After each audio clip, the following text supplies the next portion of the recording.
સાહેબ જાંબા બ્રિજની બી દશા દુર્દશા ખરાબ છે, શું કહેશો? હા, એટલે આ કાયમ તકલીફ રહે છે જ અહીંયા આ રીતની ગાડીને આવવા જવા ટ્રાફિકને ને બધું ઘણું બધું ઇસ્યુ થયા જ કરે છે અહીંયા આવાને કન્ટિન્યુ છે. ખાડા બી પડી ગયા છે. ખાડા બી પડી ગયેલા છે, વધારે છે, ઘણા બધા ખાડા છે દર વખતે ટ્રાફિક જામ અને રિપેર કરે છે પાછા, એવું બી નથી પણ ફરી પાછા એ તૈયારીમાં બીજા દિવસે પાછી એ પ્રોબ્લેમ સેમ જ રહે છે એના માટે. શું કહેવું છે જે રીતે ગંભીરા બ્રિજને જે તૂટ્યું છે અને આ બીચ પણ એ જ કન્ડિશન હા, એટલે ખરેખર આના પર પહેલાં તાત્કાલિક એક્શન લેવી જ પડે એવી છે આ બી અહીંયા પણ. જે રીતના ભારે હા, વાહન જતા કારણ કે કાલે ઉઠીને કોઈ બી મોટી આકસ્મિક કઈ બી દુર્ઘટના થશે એની કોઈ ગેરંટી છે બરોડાથી જ આપણે પાદરિયાની. અતુલભાઈ, જાંબા બ્રિજની દશા બી હવે ગંભીર છે, શું કહેશો?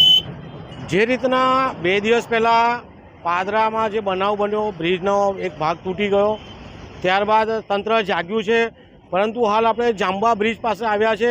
આ જાંબા બ્રિજની ઉપર પુષ્કળ પ્રમાણમાં ખાડા પડી ગયા છે, છારું બધું ઉપર આવી ગયું છે, રોડ દેખાતો નથી, સાથે આ બ્રિજ વાઇબ્રેશન મારી રહ્યો છે.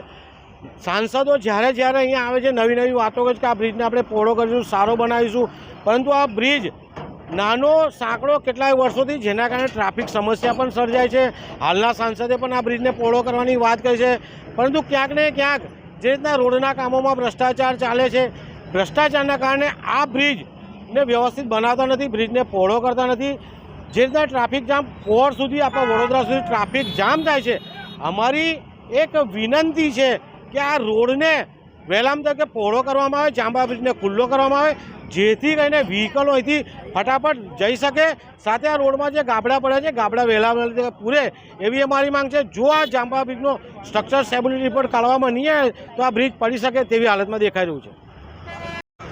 બ્રિજની દુર્દશા બહુ ખરાબ થઈ ગઈ છે, શું કહેશો? બહુ ખરાબ છે સાહેબ. આ જે છે ને આ માનવ બધ અહીંયા થાય પછી એ લોકો જાગશે. આટલું ખરાબ છે અહીંયા.